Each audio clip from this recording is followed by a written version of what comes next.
Merci beaucoup, merci pour l'invitation. Donc, je vais commencer par rappeler l'énoncé de la conjecture. Donc, dans cet exposé, K sera toujours un corps qui est muni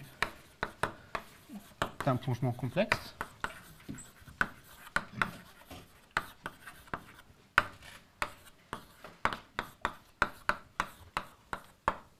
Donc, dans cette situation, on dispose d'un foncteur, appelé foncteur de réalisation de Betti, qui va de la catégorie des motifs triangulés de Voïvodski dans la catégorie dérivée des Q-espaces vectoriels.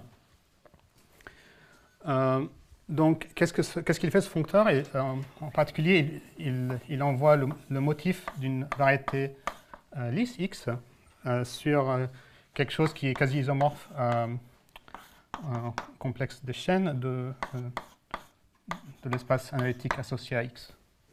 C'est quelque chose qui calcule l'homologie de X, l'homologie singulière de X. Et donc, la conjecture de conservativité, elle dit la chose suivante. Donc, le foncteur P étoile en haut est conservatif, enfin, restreint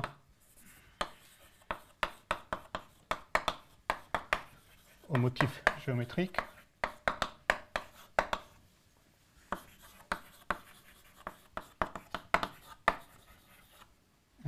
et conservatif. Au sens qu'il détecte les isomorphismes.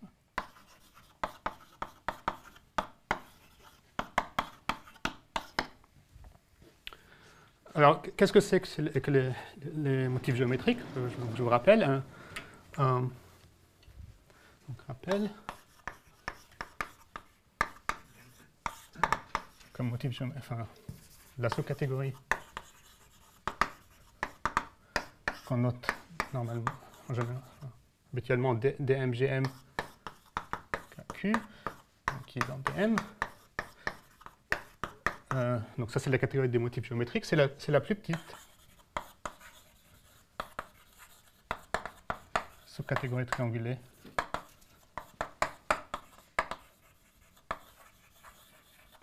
qui contient les motifs de variété lisse. Donc, qui contient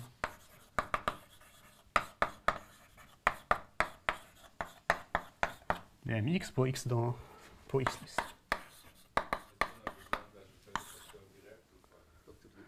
Oui, effectivement. Donc, qui contient les stables.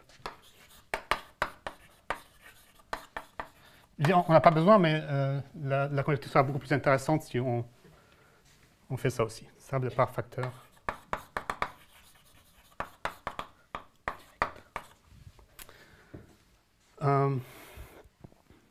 Voilà. Et donc, une remarque, c'est que c'est effectivement une condition importante. La géométricité est une condition nécessaire pour que cette conjecture soit raisonnable. Donc, il existe des gros motifs M non nuls qui se réalisent sur 0. Ce n'est pas difficile de construire de tels exemples. Et c'est pour ça aussi que cette conjecture est difficile, parce qu'on a du mal à voir comment utiliser cette condition de géométricité. Gros motif, ça veut dire qu'il veut dire des degrés négatifs et positifs, c'est ça? C'est des complexes, c'est des motifs triangulés.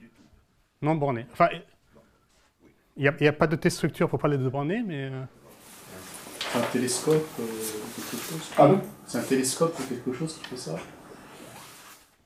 L'exemple ici, c'est une colimite de motifs, enfin une colimite indexée par les entiers de motifs géométriques. Il y a des exemples comme ça. OK, pardon, encore notre remarque, c'est que cette conjecture, elle est aussi très intéressante, enfin, elle est déjà très intéressante pour les motifs de Chow. Donc, cette conjecture est déjà très intéressante.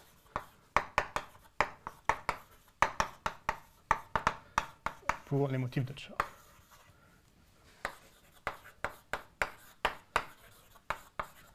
Donc je vous rappelle que Voïvodski a construit un functeur pleinement fidèle de la catégorie des motifs de Chow dans DM, et donc ce functeur, en fait, il tombe dans des motifs géométriques.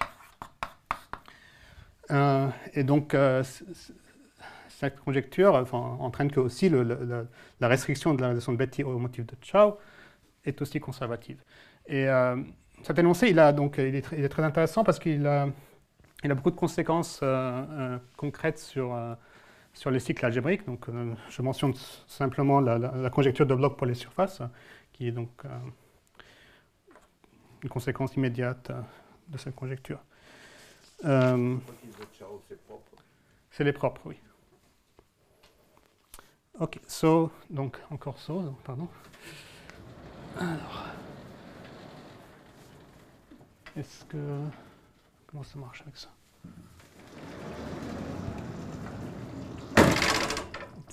Non, j'ai mal fait là, je pense. Tu as un petit peu. Tu as mis R ici. Ça? Ça?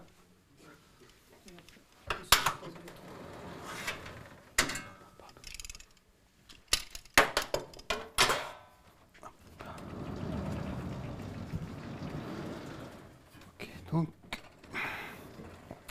Alors, je vais commencer d'abord par. Alors peut-être je commence par m'excuser, parce qu'apparemment le titre que j'ai donné a fait penser que j'avais peut-être une preuve de cette conjecture, mais donc c'est pas le cas. Donc je voulais juste préciser ça. Désolé pour ce malentendu. Donc ce que je vais faire aujourd'hui, c'est que donc j'ai un programme qui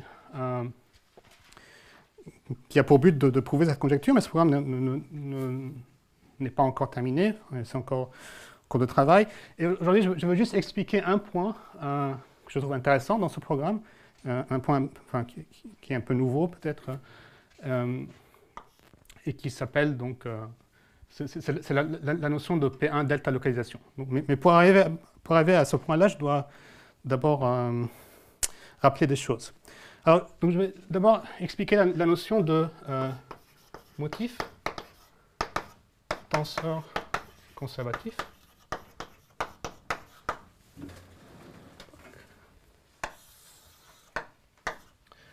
Alors, la définition suivante. Donc, un motif A est dit tenseur conservatif simplement si la tensorisation par A est conservatif sur les motifs géométriques.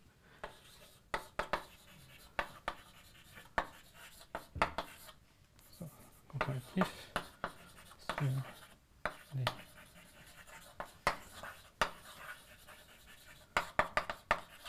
D'accord, donc si j'ai un motif géométrique tel que quand je tensorise par A, j'obtiens 0, alors ce motif était nul. Donc, je précise que j'ai en tête des A qui sont en fait gros. Donc, on est intéressé par A qui est grand, par A qui est gros. Donc, c'est pas des motifs, A ne sera pas un motif géométrique dans ma tête. Et souvent, A sera aussi une algèbre au sens tensoriel, avec une structure d'algèbre ou d'anneau.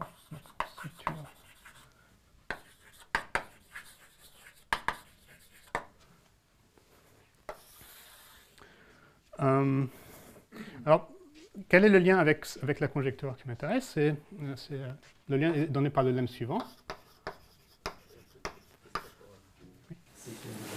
Tous les motifs géométriques sont tenseurs conservatifs. On ne sait pas. Enfin, ça sera une conséquence de la conservativité. A priori, moi je ne le sais pas. Okay. Ouais. Ouais. Si tu as quelque chose comme... on peut parler de la dimension de A. Donc, par exemple, en regardant la trace de l'identité. Si jamais ça c'est non nul, on pourra peut-être démontrer... mais si tu prends un motif qui n'a pas de trace, il n'y a aucun moyen de savoir...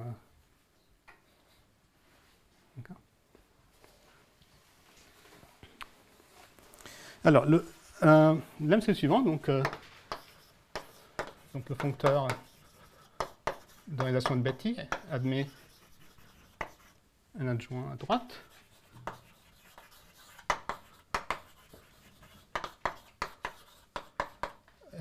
Et pour tout motif M, on a un isomorphisme canonique qui est le suivant. Là. Donc si je regarde B étoile en bas de Q, donc je tensorise par M, ce truc-là, il va être isomorphe à l'adjoint à droite, B étoile en bas, appliqué à la réalisation de M. Et donc c'est un lemme assez facile. En fait, il est très formel. Il utilise un seul ingrédient qui n'est pas tout à fait évident, c'est le fait que quand M est géométrique, il admet un dual fort. Une fois qu'on a ça, c'est vraiment un exercice facile. Et donc, on voit bien que ce lemme, il donne comme corollaire la chose suivante. Donc, le foncteur B étoile en haut est conservatif. Donc, je ne le précise pas, mais bien sûr, conservatif sur les motifs géométriques. Si et seulement si l'algèbre, ou le motif B étoile en bas de Q, est tenseur conservatif.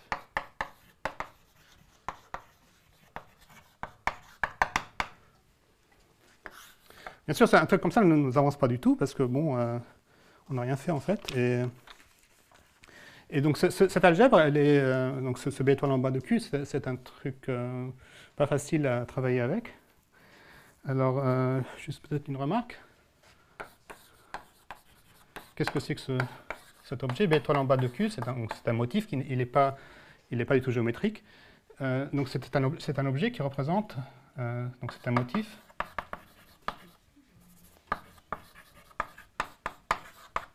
qui représente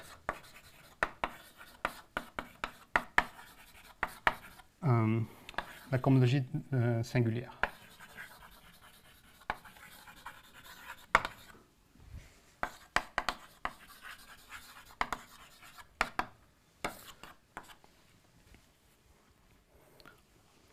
OK.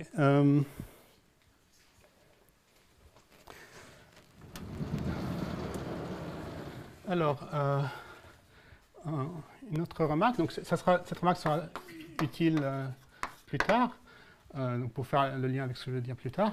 Donc, on dispose aussi d'un autre objet du même type.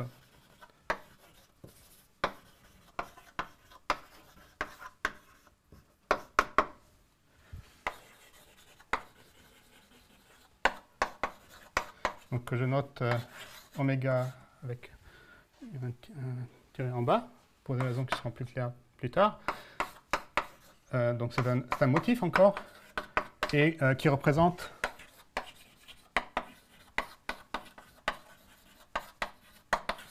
la cohomologie de De Rham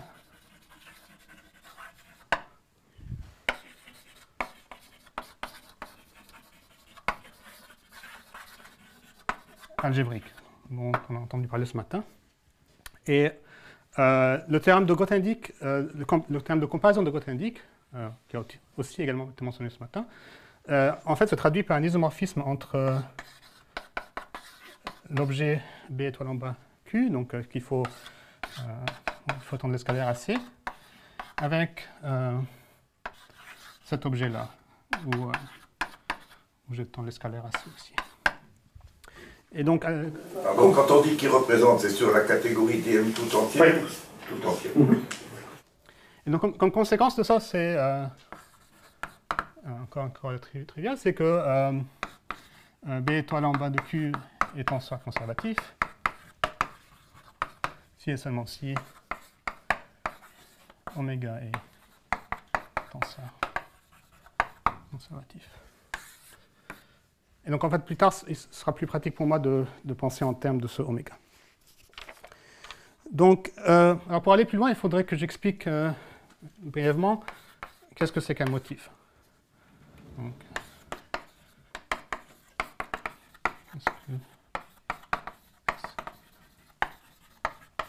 Alors, ça dépend des personnes. Alors, je vais vous dire qu'est-ce que c'est pour moi, en tout cas. Alors, pour moi, c'est un truc de ce genre. Donc, d'abord, j'ai besoin d'introduire quelques notations. Donc, je vais travailler avec cette catégorie, donc la catégorie des schémas lisses, qu'on appelle SMK, munis de la topologie étale. Donc c'est le grand site. Donc ça, c'est le grand site étale. Peut-être, des fois, on dit aussi lisse étale, je ne sais pas, de K. Donc, je vais travailler dans ce contexte. Donc, je vais regarder des préfaisceaux sur les schémas lisses. Un exemple de préfaisceau qui va jouer un rôle important, c'est ce qu'on appelle T pour Tate, et qui est défini comme étant le... donc, je dois me donner... Donc, lambda sera un corps de coefficient. Donc, ça peut être Q ou K, en fait. Ça va être ou autre chose. Donc, une fois ce corps-là est fixé, donc je regarde cet objet-là. Donc, c'est un préfaisceau sur les schémas lisses à valeur dans les lambda espaces vectoriels. Et donc, si j'ai eu un schéma lisse, TU, c'est simplement le lambda vectoriel librement engendré par les morphismes, par les flèches de U vers T1, où je déclare que la flèche infinie est nulle. Ou que la classe de l'infini est égale à 0. Donc on peut faire cette construction pour n'importe quel schéma pointé. On peut définir un préfaisceau comme ça. Et donc, je dois effacer maintenant.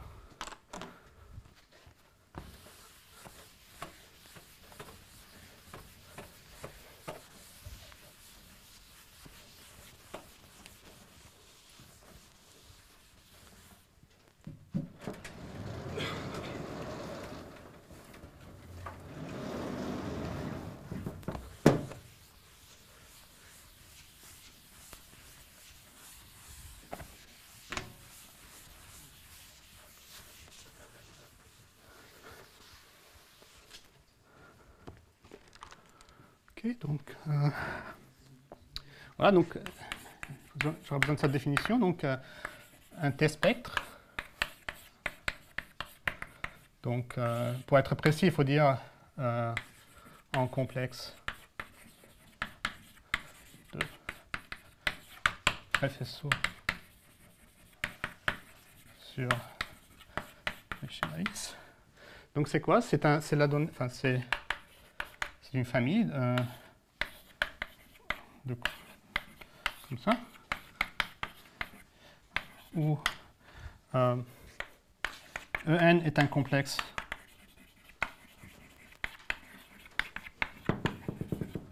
de préfaisceaux sur le schéma lisse.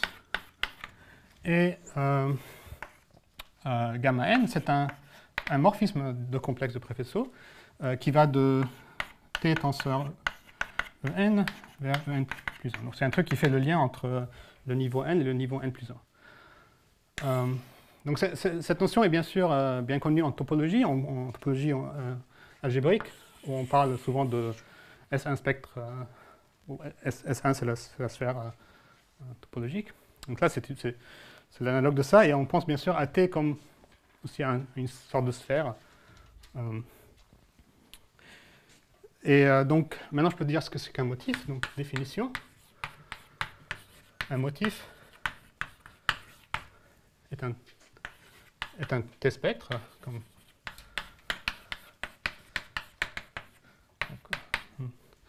appelons ça E. Donc, vérifiant les trois conditions. Donc le mot technique pour ça, c'est la suivante. Donc, c'est un spectre qui est stablement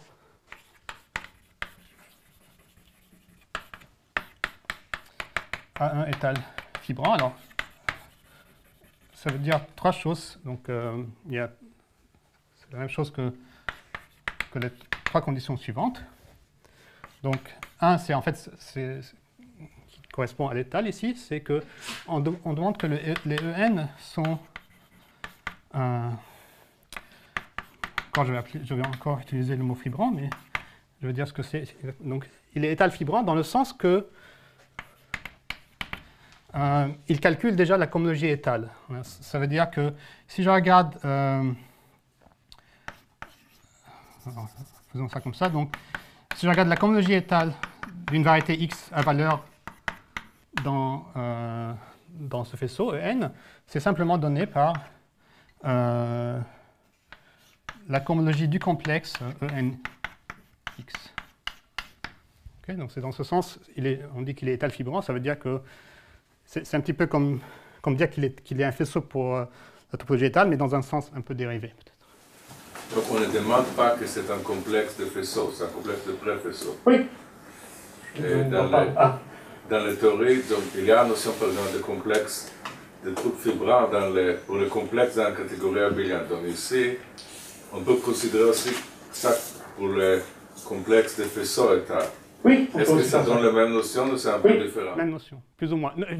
Ils ne vont pas être des faisceaux, ceux-là, en général.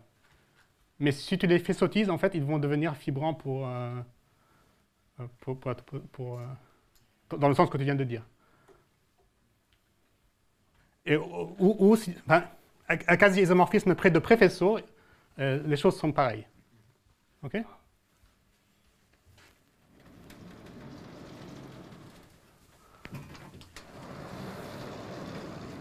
Donc ça, c'est la première condition qu'il faut qu'elle soit satisfaite. Et la deuxième, elle est encore plus simple. On demande que... je vais écrire comme ça. Donc, je veux que ENX... Donc, il y a une flèche évidente donnée, induite par la projection de la droite affine relative sur X. Et on demande que ça soit un quasi-isomorphisme.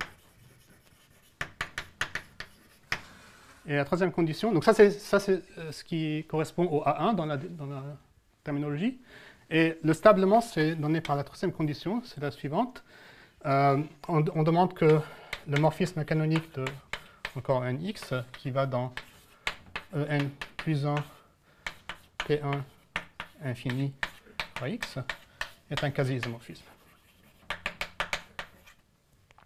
Donc ça, si vous connaissez les spectres en topologie, c'est aussi une condition naturelle. Ça, c'est comme un espace de lacet. On demande que, au niveau n, c'est l'espace de lacet du niveau n plus 1. Okay, donc, c'est trois conditions très naturelles et très minimales, en un sens, oui. X, c'est un schéma lisse usuel ou un objet d'un...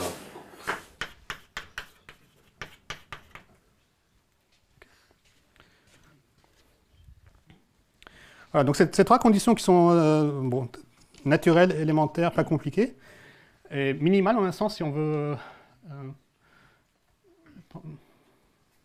une théorie qui marche. Donc, l'idée derrière ça, c'est qu'en fait, on voudrait penser à un motif comme à l'objet qui... Donc, c'est dans la même philosophie de Grothendieck, je pense. On ne sait pas ce que c'est un motif, mais on peut au moins deviner qu'est-ce qu'il représente sur le schéma lisse. Et en fait, il représente un truc de ce genre. C'est ça l'idée, je pense, derrière ces définitions. Donc, une remarque, c'est que donc, tout T spectre peut être transformé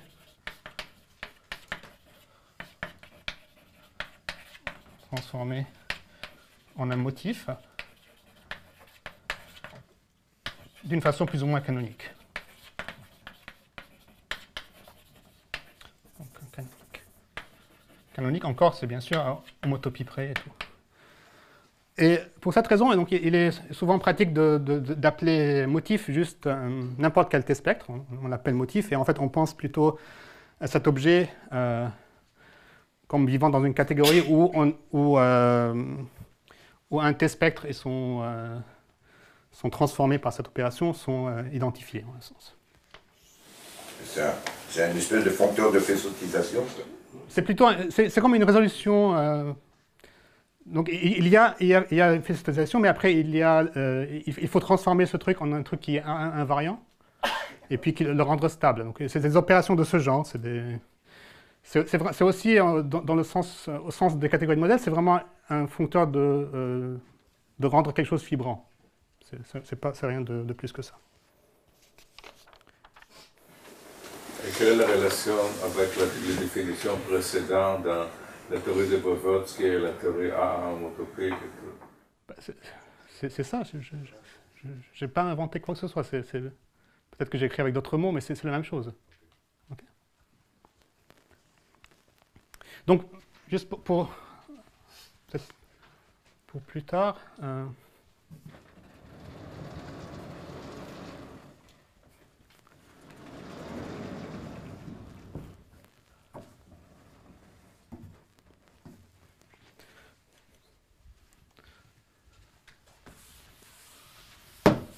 Donc juste pour plus tard, je vais juste mentionner, enfin, en écrit ce que je viens de dire sur les catégories de modèles.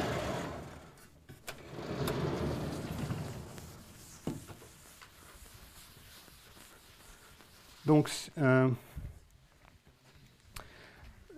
j'appelle MT, donc la catégorie des T-spectres, donc elle possède une structure de modèle, de catégorie de modèle.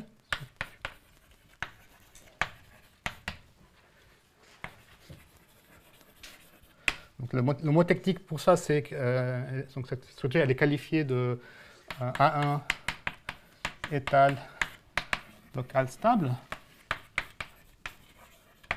Et être fibrant pour cette structure de modèle, c'est exactement être un T-spectre qui est stablement un étal fibrant. Donc fibrant, c'est fibrant pour cette catégorie, pour cette structure. C'est la même chose qu'être un motif au sens précédent. Et donc on définit des M. Donc quand je parle de DM, pour moi, c'est la catégorie homotopique de MT pour cette structure de modèle. Et donc ce qu'il faut aussi retenir, c'est qu'il y a vraiment un foncteur qui transforme n'importe quel T-spectre en un truc qu'on peut appeler motif. C'est pas une équivalence. Quoi? C'est pas une équivalence. Qui n'est pas... Ce foncteur-là. Non, c'est pas une équivalence. Peut-être que je donne quelques exemples aussi. Donc, puisqu'on est là, donc exemple...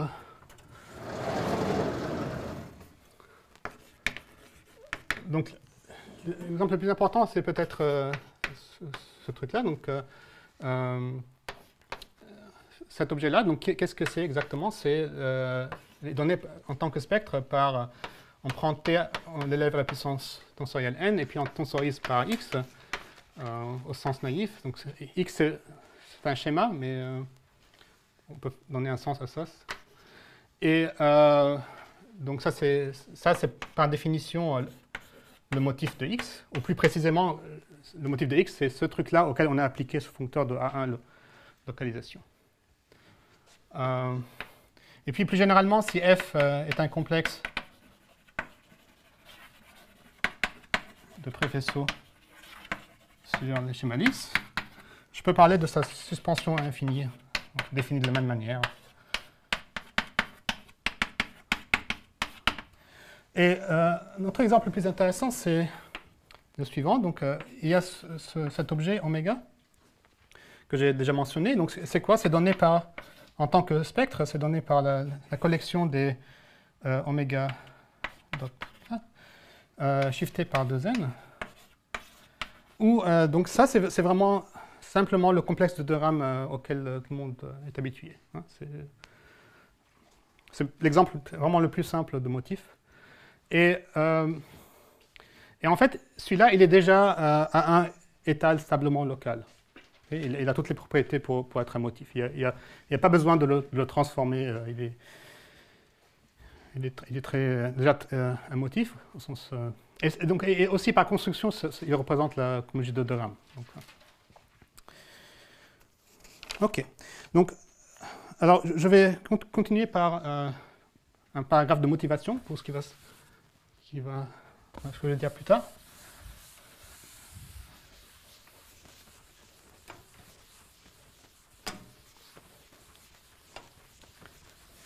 Donc, vous avez dit que ça, c'est déjà fibrant? Oui. Il faut peut-être le rendre étal fibrant, disons. Il n'est pas enfin, sur les schémas affines, disons qu'il est fibrant. Donc, il y a un problème, bien sûr, avec... quand on a un truc projectif, bien sûr, il ne faut pas prendre les sections stupides. Il faut prendre l'hypercohomologie, n'est-ce pas? Donc, il y a ce problème, mais à part ça, il y a...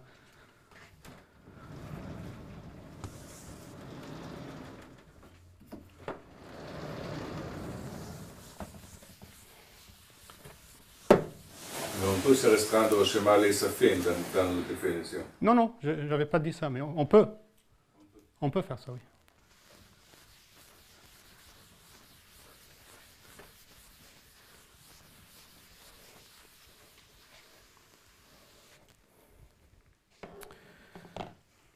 Alors, donc je ne sais pas comment on appelle ça. Motivation pour la suite. Alors, donc, je me rappelle, donc, je m'intéresse à la question suivante. Est-ce que ce truc-là, ce oméga, est un tenseur conservatif?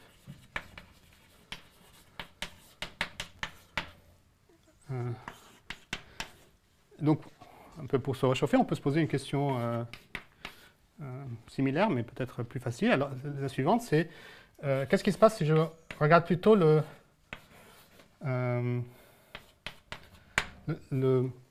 T-spectre, la suspension infinie du complexe de 2 rames usuel. Est-ce que celui-là, il est tenseur conservatif? Alors, il y a une flèche évidente d'algèbre, de là vers là, et bien sûr, pour que ça soit conservatif, c'est les conditions nécessaires que ça soit tenseur conservatif. Et donc, en fait, on a une proposition, c'est qu'effectivement, ce truc est tenseur conservatif. Alors, c'est pour une raison vraiment, en un sens, décevante, mais aussi profonde. Donc, je vais juste expliquer la preuve de ça, donc, vite fait. Alors, la raison pour laquelle ce functeur est conservatif, c'est qu'en fait, il contient le motif unité comme facteur direct.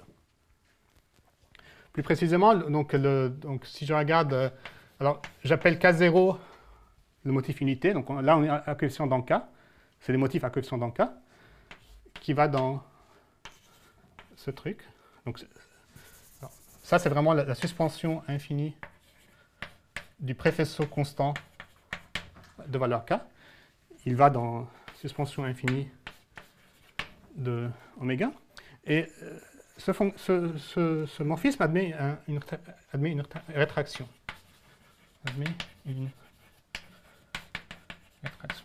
En fait, c'est même vrai avant d'appliquer la suspension infinie. Donc, ce qu'on vient de dire, c'est que les constantes dans le complexe de 2 rames, ça admet une rétraction.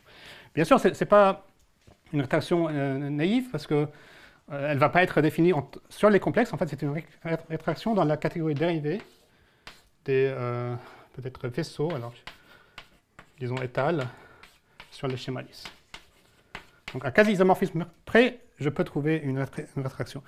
Et le seul moyen que je sais pour faire ça, c'est en fait d'utiliser l'existence des structures de poids. Alors, et plus généralement, oui, donc donc je vais expliquer vite fait comment ça marche. Donc, en fait, il y a une construction de Nori et Beinisson, je ne sais plus qui l'a fait en premier, qui en fait qui fournit un préfaisceau. Alors, je vais l'appeler H avec souligné. Donc, c'est un préfaisceau sur le schéma lisse, mais en fait, il est à valeur dans les structures, alors structures de Hodge, mixtes. Et en fait, pour que l'argument, alors peut-être supposons que K égale C pour simplifier un peu la vie. Donc, Voilà, on a ce foncteur-là. Et alors, qu'est-ce qu'il fait en fait quand je prends l'oubli, donc sur un espace vectoriel, donc c'est dérivé bien sûr, c'est complexe. Voilà. Donc on atterrit dans les complexes de structure de Hodge, et quand j'oublie la structure de Hodge, alors je vais l'oublier en prenant la composante de RAM, en un sens, pour tomber sur les K espaces vectoriels, ou C espaces vectoriels. On obtient le oméga, en un sens. Donc il faut travailler un petit peu, mais on a ça qui est essentiellement donné par une construction de Norrie et Bellinson. Et alors, vous voyez, donc là je peux appliquer l'oubli, donc le foncteur fibre donné par l'oubli, mais je peux aussi passer au gradué pour la filtration par le poids. Et par le formalisme Sanaquien, on sait que ces deux foncteurs fibres, en fait, sont isomorphes, bien sûr, pas d'une manière canonique, mais il y a un isomorphisme entre ces deux foncteurs fibres. Et donc, ce qui veut dire qu'en fait, je peux remplacer ça par le gradué, essentiellement le gradué de la filtration par le poids. Et là, on regarde un peu plus, on voit qu'en fait, on sait que les schémas... Donc en particulier, je peux projeter sur le gradué, sur le greux zéro de la filtration. Et on voit en fait que, puisqu'on a des schémas lisses, affines lisses plus ou moins, le greux zéro de ça, en fait, c'est donné par le H0. Il n'y a pas de greux zéro en H1, ni en H2, ni ainsi de suite. Et donc comme ça, on projette essentiellement sur R4 de nouveau. Donc c'est plus ou moins ça l'argument. Et on voit donc c'est un argument un peu décevant parce que bon, on a montré beaucoup plus que ce qu'on voulait. Donc on a montré que c'est plus ou moins un facteur direct, une unité facteur direct ici. Mais en même temps, on voit qu'on ne peut pas trouver une démonstration naïve de ce fait qui n'utilise pas, je sais, la théorie de Hodge par exemple. Excuse-moi, dans la proposition, c'est tenseur conservatif sur la grosse catégorie. Oui, en plus. Très, très bon point. Ouais.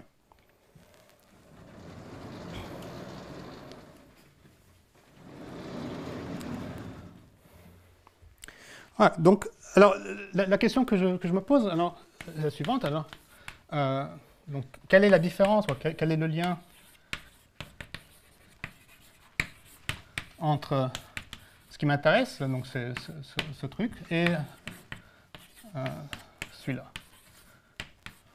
Combien ils sont différents l'un de l'autre? Est-ce qu'ils sont proches? Et donc, je vais proposer une réponse. Alors, c'est la suivante, c'est que oméga est, en un sens, la P1 delta localisation de ce truc naïf.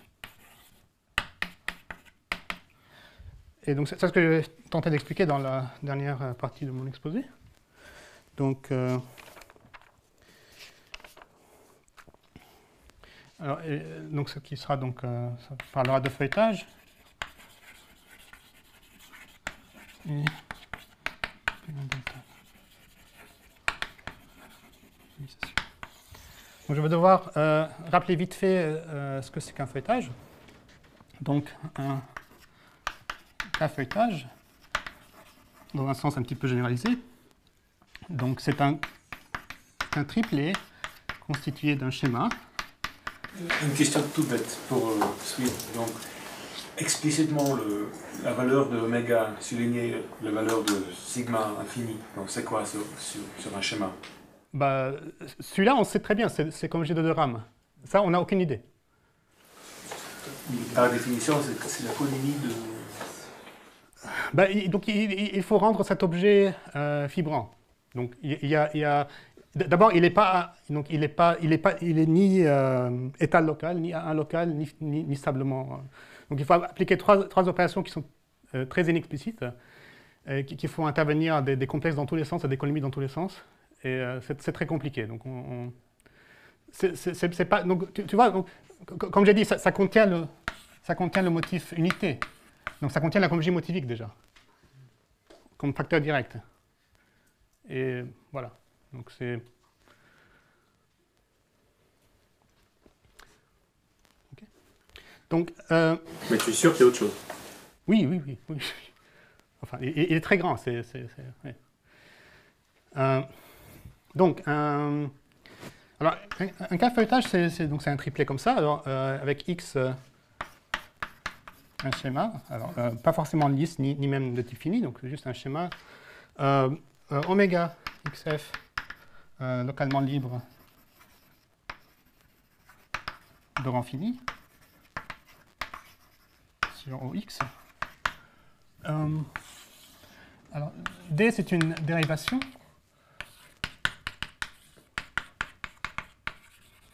Et il y a deux conditions sur cette dérivation. Alors, je ne vais peut-être pas les dire, mais moi, oralement, donc, même peut-être juste quelques mots. Donc, elle doit être surjectif. Alors, surjectif, pas au sens naïf, mais surjectif, ça veut dire que son image engendre ça comme OX module.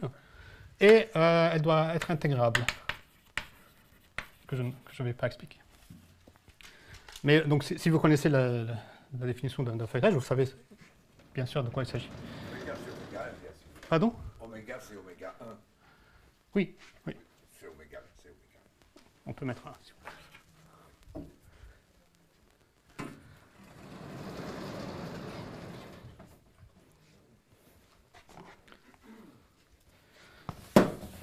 voulez. Je donne donc quelques exemples qui vont intervenir dans la suite.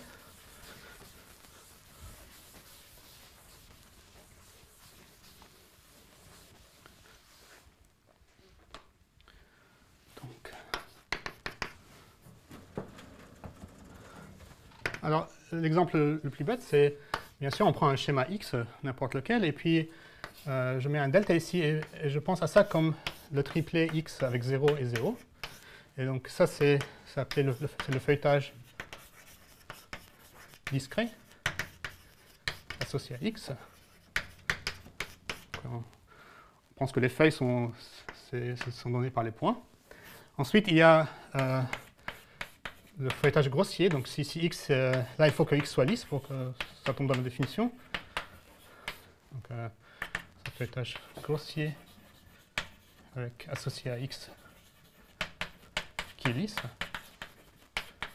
Eh bien, on peut aussi mélanger les deux choses. Donc, je prends F, X, un morphisme lisse.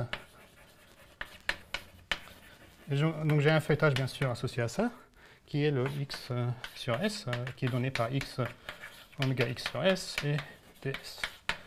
Voilà, donc ça, c'est les exemples évidents. Et puis, essentiellement, je n'aurais pas besoin d'autres exemples pour aujourd'hui, mais quand même, je note un qui, en fait, intervient dans la preuve, mais peut-être de ce que je vais dire, mais peut-être que je n'aurai pas le temps de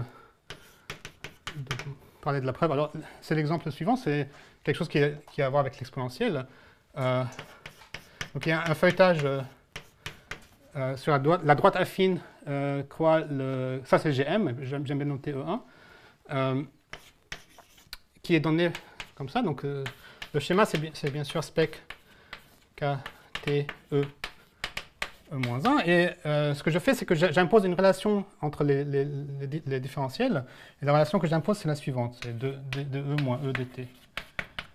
Et déclarer nul dans oméga 2. Okay, donc c'est clairement quelque chose qui modélise un peu l'exponentiel.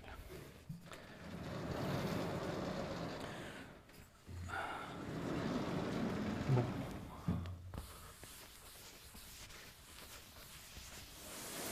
Plus généralement, un groupe algébrique et une algèbre de libre, sous-algèbre de libre. On peut aussi faire ça pour un groupe. Oui, probablement on peut, oui. En tout cas, s'il est commutatif, je suis sûr. Mais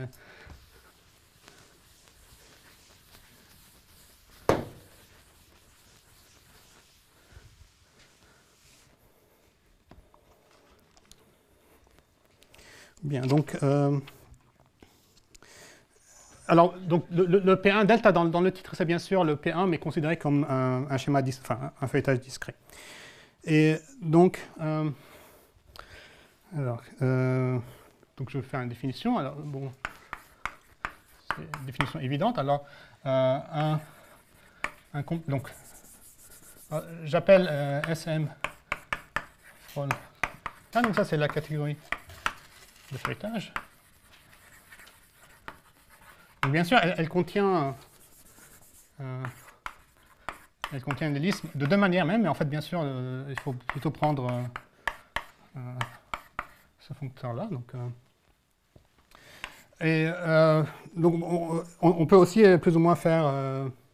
enfin, on peut faire beaucoup de choses, ce qu'on fait sur le schéma lisse avec les feuilletages. Et en particulier, on peut aussi étendre les notions de étal local, de 1 local, et ainsi de suite. Mais en fait, il y a une topologie qui est un peu plus naturelle, enfin, beaucoup plus naturelle ici que la topologie étale. Donc c'est une topologie, peut-être que certains de vous ont déjà entendu parler. Mais en fait, je considère, pour aujourd'hui, je vais considérer une variante que j'appelle psi-ft. Donc c'est topologie. Donc je ne vais pas vraiment donner la définition qui est un peu longue et technique, mais juste mentionner un peu quelques idées derrière. Donc l'idée c'est qu'en fait on veut... donc les recouvrements étals sont rares et on veut ajouter, enfin, on veut permettre des recouvrements plus compliqués. Et donc ce qu'on peut prendre comme recouvrement, c'est des choses comme ça. Donc si j'ai un morphisme de feuilletage, donc je peux parler de morphisme de feuilletage, c'est bien sûr un morphisme de schéma qui est compatible aux structures de feuilletage. Et on dit qu'il est étal, qu'il est diff étal peut-être, s'il induit un isomorphisme sur les faisceaux de différentiel.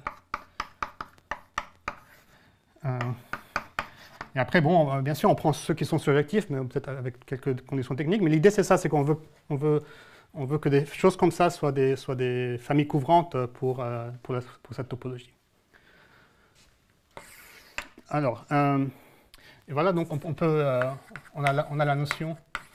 Le couvrant, c'est pas couvrant sur l'espace de feuilles, c'est couvrant...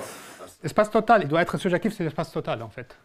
Le morphisme doit être compatible aux feuilles, mais pour être couvrant, il faut que ce soit vraiment sur l'espace total. Voilà, donc vous voyez, on veut quand même retrouver quelque chose de raisonnable sur les variétés lisses. On ne veut pas dire... on ne veut pas qu'une immersion ouverte, par exemple, soit couvrante. Elle induit... si elle est dense, elle induit la même chose. Enfin, elle induit... sur l'espace de feuilles, elle est identité, parce qu'il y a une seule feuille.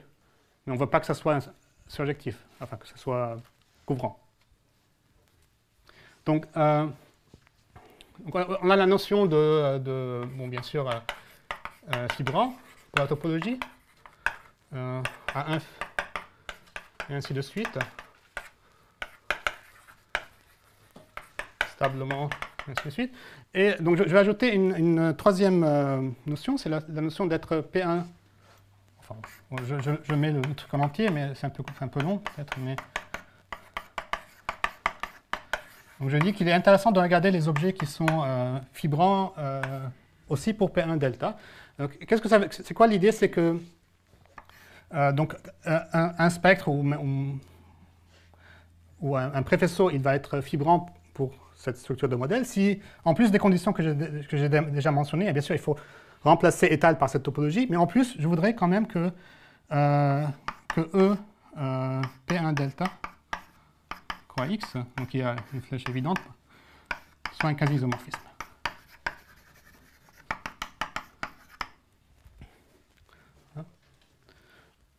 Alors, pourquoi c'est naturel de demander une telle condition? Est-ce qu'on a des exemples de tels objets? Et en effet, il y a au moins un exemple qui est, bon, qui est intéressant.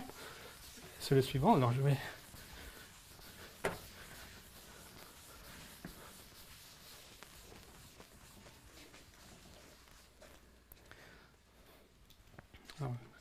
C'est ça qu'on l'aime. Donc, alors peut-être je définis d'abord l'objet. Donc, j'appelle peut-être O delta. Donc, c'est un préfaisceau sur les feuilletages et il est donné comme ça sur un feuilletage XF. C'est donné par le noyau des fonctions sur X, le noyau de la dérivée. Donc, en fait, c'est simplement les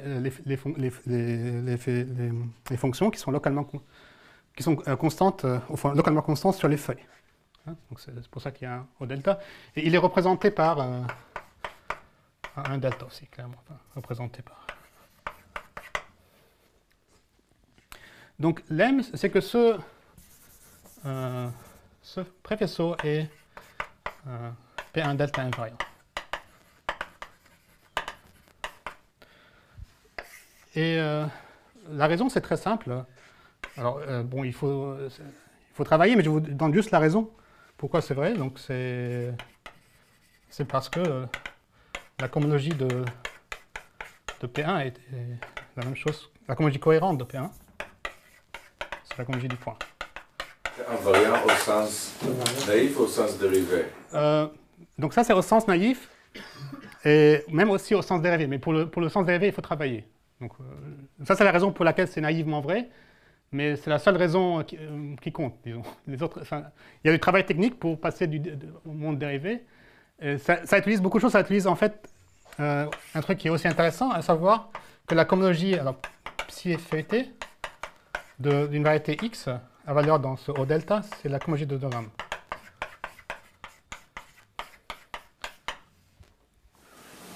Et le O, c'est O delta, là, je pense. Non, ça c'est le cohérent. Donc je peux dire, je peux mettre delta partout, mais. Donc je voulais juste dire qu'est-ce qui fait marcher ce lemme, c'est ça, c'est ce calcul. Et donc il y a cet exemple, et vous voyez, donc à cause de ça, c'est un exemple qui m'intéresse parce que O delta, il est intimement lié à la cohomologie de de Gram. Voilà. Et donc, je vais peut-être. J'ai encore 5 minutes. Alors, je vais énoncer le théorème et peut-être quelques indications d'où est-ce que ça vient. Donc, alors je vous rappelle, je voulais comprendre ce oméga, donc, qui était sur le schéma lisse. Alors, le théorème dit la chose suivante. Oméga est la restriction au schéma lisse, donc de la P1 delta localisation de la suspension infinie de O delta. Alors, et pour être précis, il faut mettre P1 à 1 psi stable. Voilà, donc c'est peut-être pas, ça ne dit pas grand-chose, mais enfin, donc c'est juste, il faut, enfin, une manière de voir ça, c'est que c'est un procédé qui est bon, assez, je ne sais pas, canonique, disons, qui fait transformer cet objet-là en cet objet-là. Et il faut, donc je rappelle que cet objet-là, c'est la restriction de cet objet-là. Donc sa restriction est simplement le truc, la suspension infinie du complexe de de Gram. Ouais, donc on a deux objets enfin on a cet objet-là qui vit dans le contexte feuilleté, cette localisation aussi qui n'a de sens que dans la catégorie des préfaits sur les feuilletages. Mais donc si ces deux objets, quand on les restreint au schéma lisse, on retombe d'une part sur celui-là et puis sur l'autre. Et donc voilà, l'idée c'est que ça pourrait, enfin ce qu'on espère, c'est que ça pourrait être utile pour faire marcher une variante de l'argument que j'ai esquissé pour ça, pour le faire marcher à ce niveau-là.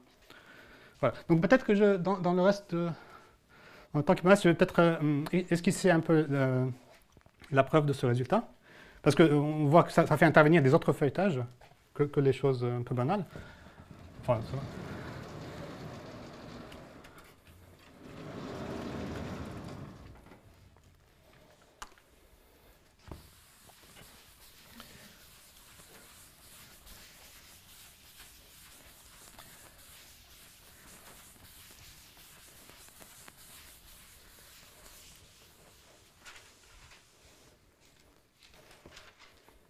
Donc,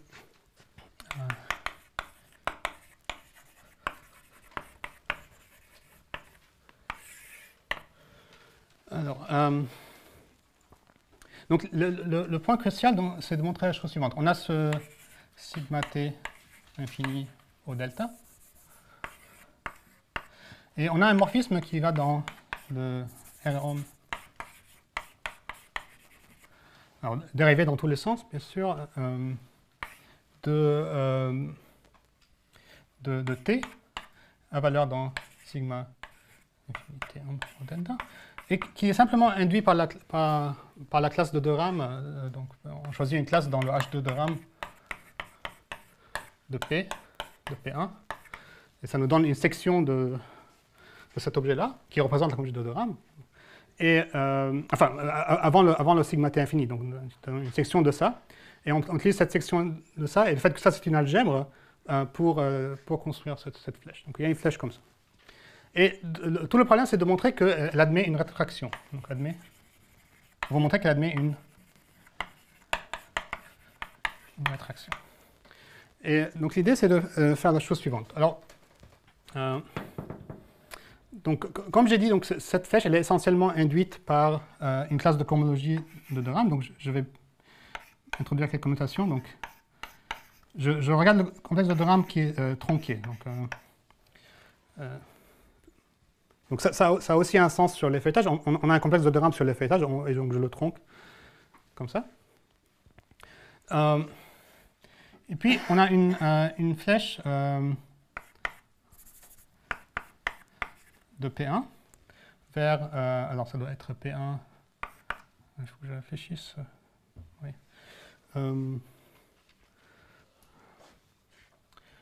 Oui, je suis un peu désolé. Donc, bon, alors, je vais peut-être commencer par GM, et puis, bon, P1. Si quelqu'un peut m'aider, je serais bien prenant, mais bon, alors. Je dirais plutôt plus 1. Hein. Oui, ça doit être ça, plus 1. Donc, il y a une flèche, mais bon, elle existe seulement, bien sûr, c'est une classe de cohomologie. Hein. C'est vraiment, c'est dans le H1 de Z1 de R qu'il y a une classe qui donne la conjugée de R. Bon, on a cette flèche-là, je vais peut-être effacer un peu.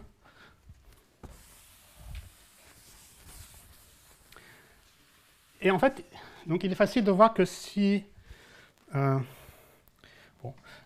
ce qu'il faudrait arriver à faire, c'est en fait trouver une section à cette flèche, plus ou moins.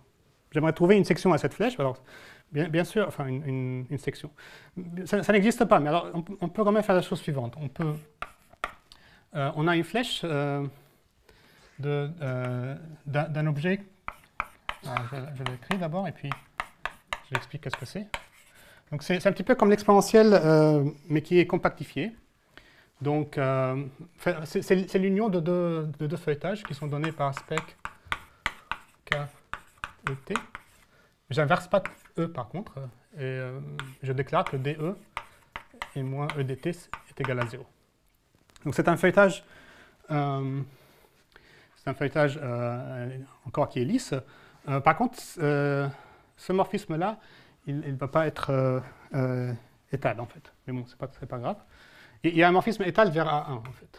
Donc j'ai une flèche vers A1 qui est différentiellement étale. Et c'est la coordonnée PA ou la coordonnée... Pardon? La coordonnée... T c'est... pardon, E c'est A1. E c'est A1. Et E c'est la coordonnée de P1.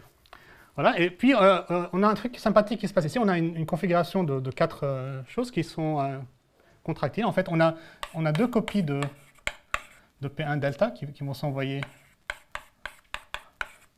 vers cet espace. En fait, ça va être les fibres, par exemple, en 0 et en 1. D'accord? Donc, vous voyez, donc ça c'est différentiellement étal. Donc, les fibres, elles vont être discrètes.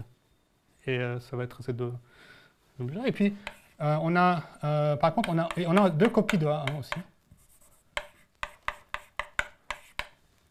Hein, une sorte de carré comme ça qui se... Au-dessus de 0 et de l'infini, cette fois. Oui. Donc ça, c'est aussi 0 d'infini, parce que c'est les seuls, en fait, oui, c'est les seules feuilles algébriques de ce feuilletage. Très bien. Et voilà, et puis on a 4 points ici. Il faut faire un petit peu attention, c'est pas exactement ça, mais c'est plus ou moins ça l'idée. Et donc, le fait que je regarde des faisceaux qui sont en même temps P1 delta invariant et A1 invariant, va dire que, en fait, les sections sur ce schéma, en fait, c'est comme les sections sur 4 points, essentiellement. Et bien, mais aussi, c'est pareil ici, parce que ce truc-là va être aussi... un faisceau qui a un invariant et puis un delta invariant va être aussi invariant par rapport à ce truc. Et la raison, c'est que... la raison, c'est simple, c'est qu'on a ce truc qui est différentiellement étal, c'est comme un torseur, et les fibres sont P1. Donc, voilà, les fibres sont contractiles et A1 est contractile, donc le tout est aussi contractile. Donc, si j'évalue ce diagramme sur un préfaisceau qui est P1, delta invariant, A1 invariant, et ainsi de suite, donc toutes ces choses-là vont se comporter comme des points. Et puis on voit en fait que, bon, bien sûr, à cause de la configuration qu'on a, on voit que ce complexe, il a de la cohomologie ici. Et en fait, en travaillant un petit peu, on voit que quand on compose, c'est donné par la section unité. Ici, c'est ce qui permet de construire le syndage. Okay, voilà, donc je pense que je m'arrête ici.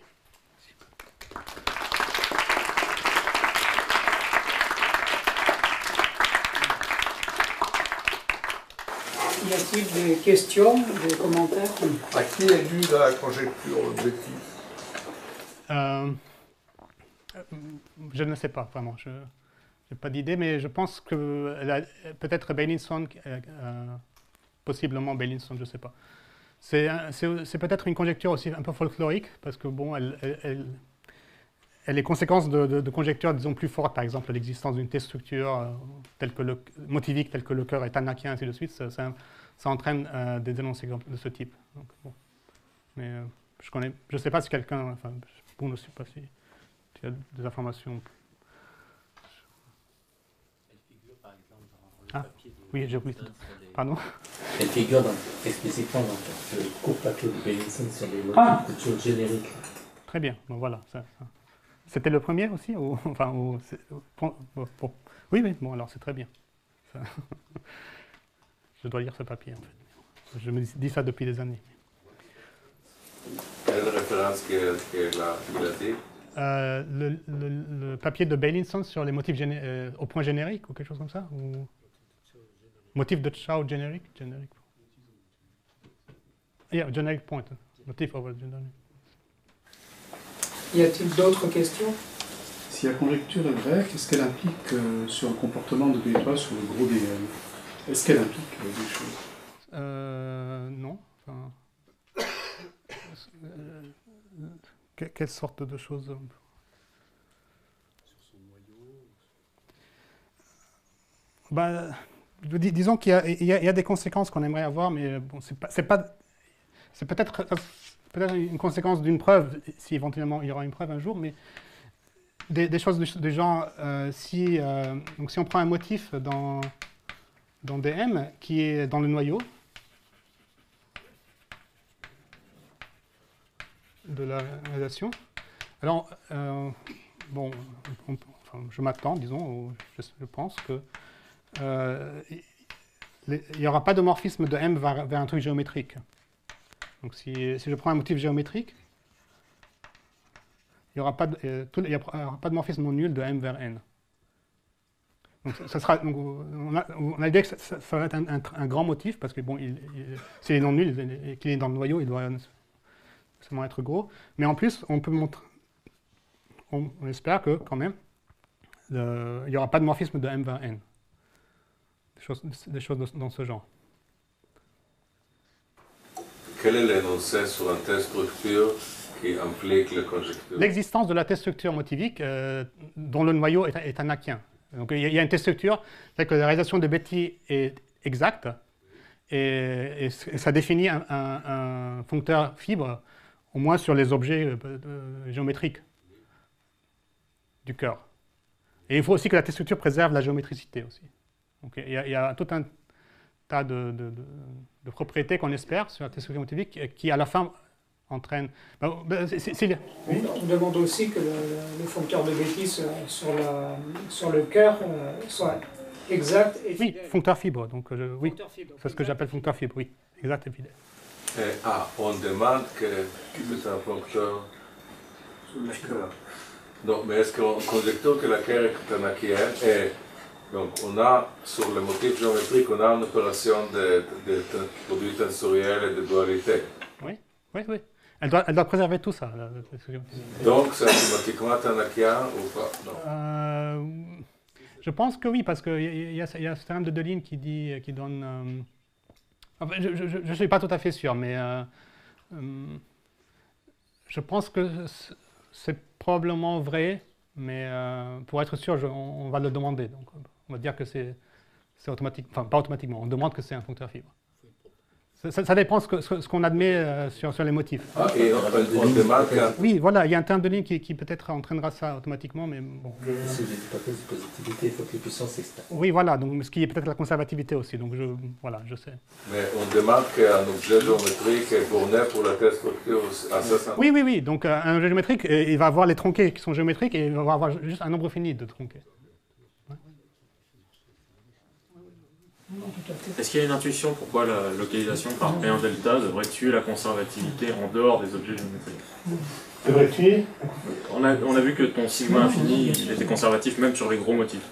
Oui. Donc tu attends à ce que quand tu localises par P1 delta, ça devrait garder la partie géométrique et tuer tout le reste. J'ai pas vraiment de réponse à ça. Alors le truc c'est que ce que je suis en train d'essayer de faire, c'est il y a beaucoup de limites et de colimites qui se mélangent. Et des fois, enfin, quand on a des motifs qui ne sont pas géométriques, ça ne se comporte pas très bien avec des limites. Donc peut-être ça peut venir pour ça, ou peut-être ce que j'essaie de faire ne marche pas du tout. Je ne sais pas, je ne peux pas te dire.